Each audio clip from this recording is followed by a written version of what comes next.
Kaleshwaram commission విచారణలో సంచలన విషయాలు బయటపడుతున్నాయి. కాళేశ్వరం ప్రాజెక్టుకు ఉద్యోగులు లేరని తెలిసింది. ప్రాజెక్టు పేరుతో అప్పు తెచ్చి వాటిని ఫిక్స్ డిపాజిట్ చేసి వచ్చిన వడ్డీ సొమ్మును ఖర్చులకు వినియోగించామన్నారు అధికారులు. ఆస్తులు లేకుండానే అప్పులు తెచ్చినట్టు స్పష్టం చేశారు. అప్పులను బడ్జెట్లో చూపించలేదని వివరించారు.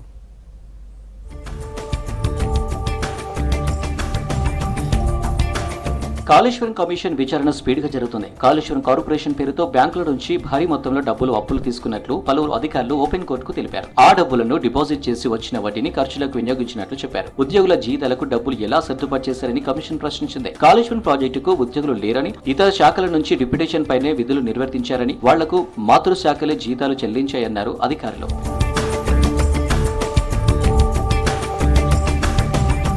బ్యాంకు లోన్లపైన అధికారులను ప్రశ్నించింది కాళేశ్వరం కమిషన్. లోన్లు ఎలా చెల్లిస్తారని అడిగితే రామగుండం ఎన్టీపీసీకి నీళ్లు అందించడం ద్వారా డబ్బులు వస్తాయని చెప్పారు అధికారులు. కాళేశ్వరం కార్పొరేషన్ ఏర్పడిన తర్వాత ప్రభుత్వం ఒక్క రూపాయి కూడా ప్రాజెక్టుకు ఇవ్వలేదని వివరించారు. ఏ ప్రాతిపదికన లోన్లు తీసుకున్నారని ప్రశ్నించింది కమిషన్. ప్రభుత్వం ఇచ్చిన అప్రూవల్ ఆధారంగానే నాబార్డు నుంచి అప్పులు తీసుకున్నట్లు అధికారులు చెప్పారు. అప్పుడు ఇరిగేషన్ సెక్రటరీగా రజత్ కుమార్ ఉన్నారని, ఆయన ఆదేశాల మేరకే పనిచేశామని తెలిపారు. కాళేశ్వరం లోన్లను బడ్జెట్లో చూపించలేదని కమిషన్ కు చెప్పారు అధికారులు.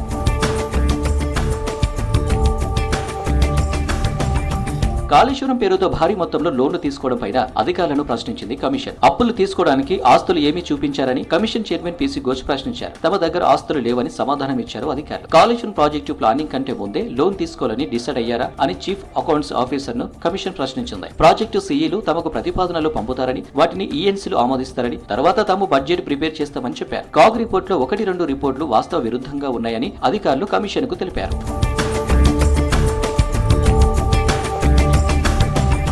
కాళేశ్వరం విచారణకు అధికారులు 3 అకౌంట్స్ అధికారులు హాజరయ్యారు. Kaleshwaram corporation MD Hariram, Medigadda barrage SC Sardar Omkar Singh డుమ్మా కొట్టారు.